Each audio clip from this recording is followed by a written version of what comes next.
Salam, jumpa lagi dalam program Stikas Profita. Para saudara, kita sedang berada dalam suasana sulit karena COVID-19 yang sedang melanda dunia saat ini. Sekali lagi kita melewati misa, doa rosario, adorasi dari rumah kita masing-masing. Meskipun tampaknya kehidupan kita sulit ya, gelap karena kita tidak dapat beraktivitas secara normal. Nah, tentu tidaklah demikian dengan iman kita. Kita merayakan Pentakosta.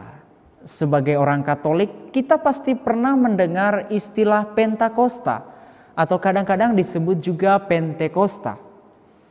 Pentakosta ini adalah salah satu hari raya besar dalam gereja Katolik. Pentakosta itu berasal dari bahasa Yunani yaitu Pentekoste yang berarti hari ke-50. Pentakosta adalah hari terakhir masa Paskah dan ini merupakan peringatan turunnya Roh Kudus atas para rasul di Yerusalem setelah kenaikannya ke surga. Hari ke-50 ini itu dihitung dari kebangkitan Yesus dari antara orang mati pada hari Paskah. Maka Pentakosta itu dirayakan pada hari ke-50 setelah kebangkitan Yesus. Pentakosta ini bukan hari raya baru bagi agama Kristen, tetapi ini berasal dari tradisi perjanjian lama yang dirayakan setiap tahun oleh orang-orang Yahudi.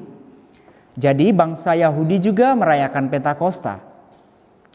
Hari raya Pentakosta ini adalah kelanjutan dari hari raya Paskah Yahudi.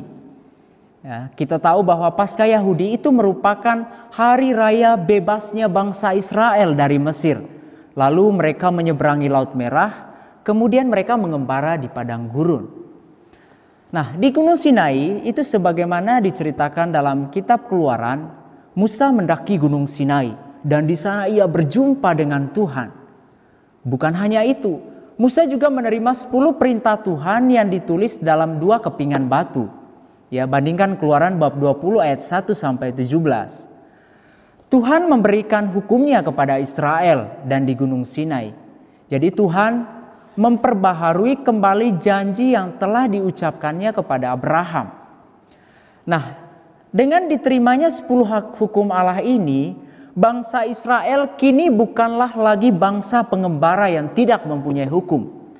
Jadi ini merupakan peristiwa yang penting bagi bangsa Israel.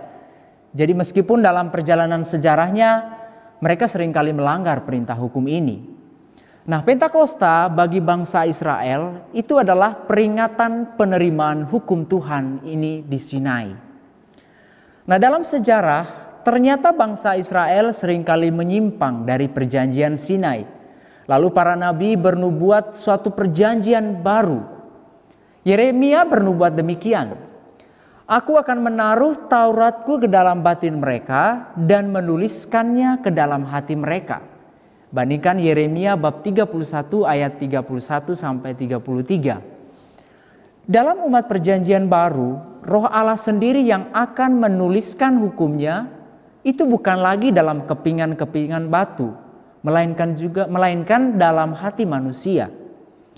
Nah, bagi kita orang Katolik, Pentakosta itu menjadi peristiwa turunnya Roh Kudus atas para rasul ketika mereka beserta Bunda Maria, Ibu Yesus sedang berdoa bersama di Yerusalem.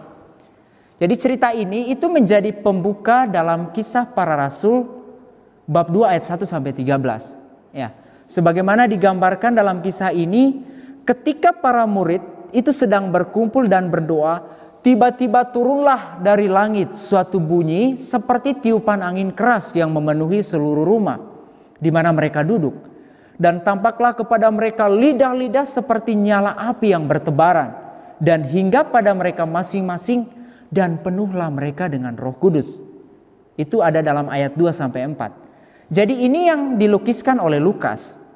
Nah, peristiwa turunnya Roh Kudus kepada para murid itu menjadi penggenapan janji Yesus kepada mereka sebelum Paskah. Yesus berjanji demikian, tetapi penghibur yaitu Roh Kudus yang akan diutus oleh Bapa dalam namaku, dialah yang akan mengajarkan segala sesuatu kepadamu. Ya, bandingkan Injil Yohanes bab 14 ayat 26. Jika ada Roh Kudus di dalam diri kita, Lalu apa yang akan dilakukannya terhadap kita? Nah, Yesus mengatakan demikian. Apabila Dia datang, yaitu Roh kebenaran, Ia akan memimpin kamu kepada seluruh kebenaran. Yohanes bab 16 ayat 13. Jadi, setelah Yesus naik ke surga, Yesus tidak meninggalkan para murid seperti yatim piatu.